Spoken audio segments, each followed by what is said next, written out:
في سنة 2022 صياد قديم من السويس اسمه عم نجيب، راجل على المعاش، 60 سنة بحر وما فيش موجة عدت عليه إلا وحفظ شكلها.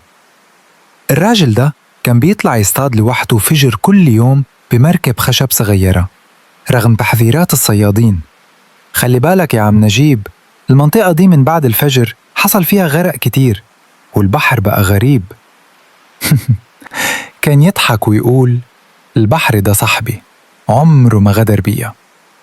في يوم وهو بيجمع الشباك سمع صوت واطي، مش صريخ، مش استغاثة، صوت حد بينادي بهدوء: يا نجيب.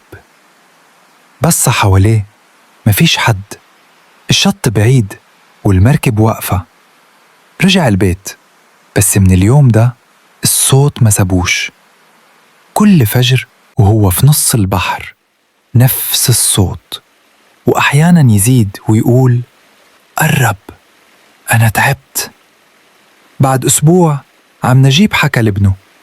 الولد اتوتر وقال له يا بابا، المنطقة دي غرق فيها مركب عمال من 2 سنين ومفيش جثث طلعت.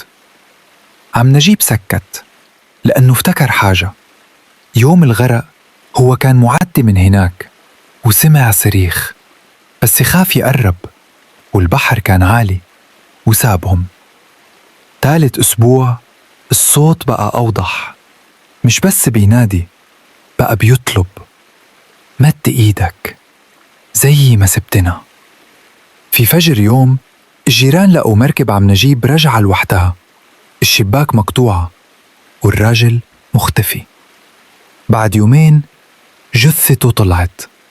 الغريب مفيش مية في رئته، مفيش أثر غرق، لكن إيده اليمين كانت مسكة حاجة ولا كأنه حد شدها تحت.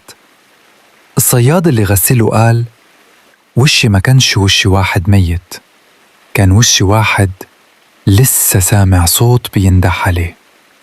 ومن ساعتها الصيادين في المنطقة دي لو طلعوا فجراً يقولوا إنهم بيسمعوا نفس الصوت: قرب، البحر فاكر وما بينساش.